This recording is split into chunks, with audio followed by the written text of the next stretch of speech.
राजधानी स्थापना करने के निमित्त कितने बनते हैं? राजधानी के लिए सब प्रकार के चाहिए। राजधानी की कैटेगरीज। रूहानी बाप किस बच्चे को नमन करते हैं? उस रूहानी बच्चे को नमन करते हैं, उन बच्चों को नमन करते हैं जो प्रैक्टिकल में राजधानी स्थापन करने के निमित्त बनते हैं। कितने बनते हैं? 1, 2 या 8? क्योंकि 1 से राजधानी नहीं बनती, 2 से भी नहीं बनती।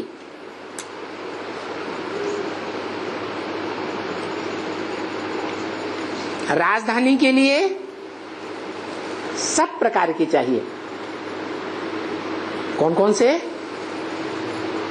राजा भी चाहिए, रानी भी चाहिए, और नहीं, प्रजा को संभालने वाले राज्य अधिकारी चाहिए।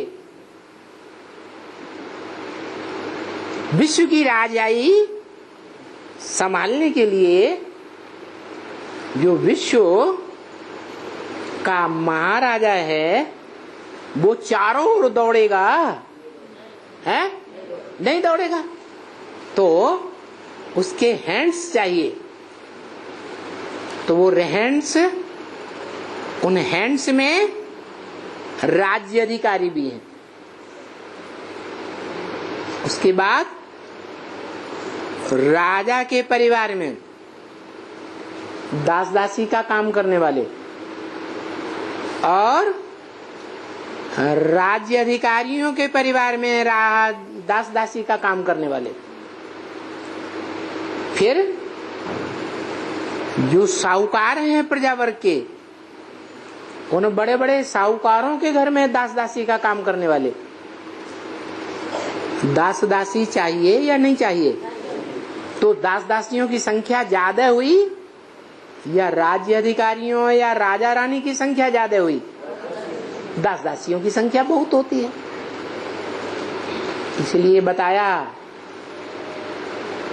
कि जो राज परिवार के दास दासी बनते हैं, राज परिवार में राज परिवार के बच्चे महलों में रहते हैं, तो दास दासी भी महलों में रहते हैं। राज परिवार के जो डायरेक्ट बच्चे हैं, वो जो खाते हैं, वो दास दासियों को भी वो ही भोजन मिलता है। और राजा रानी के संपर्क संसर्ग में रहने वाले जो दास दासी हैं, उनका प्रजा वर्ग में मान मर्तबा दास दासी जैसा होता है या ऊंचा होता है? ऊंचा मर्तबा होता है। जैसे आज का राष्ट्रपति हो, प्रधानमंत्री हो, और उसका सदैव साथ में रहने वाला अंगरक्षक हो, तो प्रजा वर्ग में उसकी मान्यता कम है या ज्यादा है? ज्यादा है। तो यही बताया कि फर्स्ट क्लास दास दासी, सेकंड क्लास दास दासी, थर्ड क्लास दास दासी, फोर्थ क्लास दास दासी भी होते हैं। जो बड़े बड़े चांडाल होते हैं राजघराने के, उनके घरों में भी दास दासियां देखे जाते हैं। वो कौन से क्लास के हुए? फोर्थ क्लास के। फिर प्रजा भी 4 भागों में बटी हुई होती है। फर्स्ट क्लास प्रजा, सेकंड क्लास, थर्ड क्लास और फोर्थ क्लास। तो ये कैटेगरीज हैं राजधानी की। वो राजधानी में सब चाहिए।